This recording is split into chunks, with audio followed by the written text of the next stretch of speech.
I also wanted to jump into talking about episode 3, where your characters get to come back together. And I was really interested in how you both set about going into a scene like that, because I think anytime the two of them are together, it's not just whatever's happening in that moment, it's the history of going all the way back to their childhood that comes into play every single time as well. I think I was like completely hysterical. I was so happy to get to like do some acting with you. I like the whole thing. I mean, look, like from my perspective, like that's where like so much of the joy and fun is, right? Because there's so much history. There's like so much that lives between these characters. But you know, I'm also like I'm in disguise. Like there's also like a silliness at play. Like You're in a habit. yeah.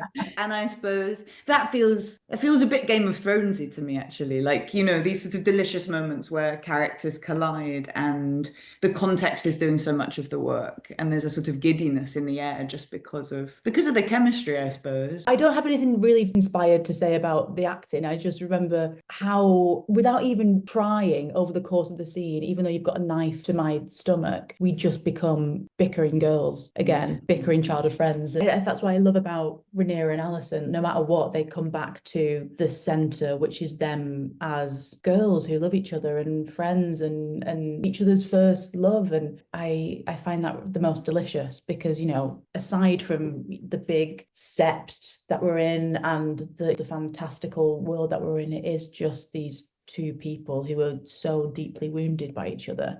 And actually what you're saying is so true, like that they sort of revert to type, that they, in the course of speaking to one another, they make a journey all the way back to the beginning, to children. And there's a sort of madness in seeing where you've ended up. When you run into someone who knew you as a child, you sort of see yourself suddenly from without as an adult. And I think I felt something of that in that. I mean, they're also sort of talking about how the hell did we end up here in the text.